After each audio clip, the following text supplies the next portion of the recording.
অভিজাত এলাকায় জমজমাট নারী ব্যবসা সহ ভয়ঙ্কর সব অপরাধমূলক কর্মকাণ্ডে জড়িত শামীম আনুর পাপিয়া।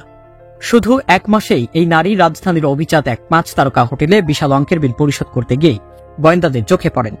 একের পর এক বেরিয়ে আসতে থাকে তার সব অপকর্মের কাহিনী। জানা যায়, আলোচিত এই নারী নরসিংদী জেলা যুব মহিলা লীগের সদ্য বহিষ্কৃত সাধারণ সম্পাদক। তার স্বামী মফিজুর রহমান চৌধুরী সুমন 5 তারকা হোটেলে নারী ও মাদক ব্যবসায়ী পাপিয়ার আয়ের মূল উৎস ছিল। দেশের অভিজাত কিছু মানুষ ও বিদেশিরাই এর গ্রাহক। ইন্টারনেটে স্কুল সার্ভিসগুলির রাজধানী সহ দেশের বিভিন্ন এলাকা থেকে শিক্ষিত সুন্দরী তরুণীদের সংগ্রহ করে খদ্দেরের কাছে পাঠানের পাপিয়া। পাপিয়ার সব কর্মকাণ্ডের অন্যতম অংশীদার তার স্বামী মফিজুর রহমান চৌধুরী সুমন। নরসিংদী শহর ছাত্রলীগের সাবেক আহ্বায়ক সুমন একসময় নরসিংদী পুর মেয়র লোকমানের বডিগার্ড ছিলেন।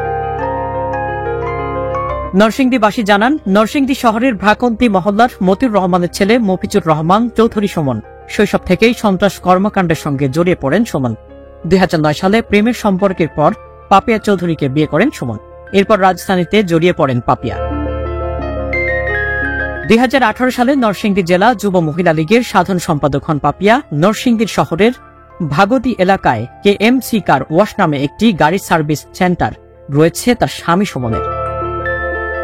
পাপিয়ার স্বামী সুমনের ঢাকায় সন্ত্রাসের পাশাপাশি অস্ত্র ব্যবসার সঙ্গেও সম্পৃক্ত থাকার অভিযোগ রয়েছে।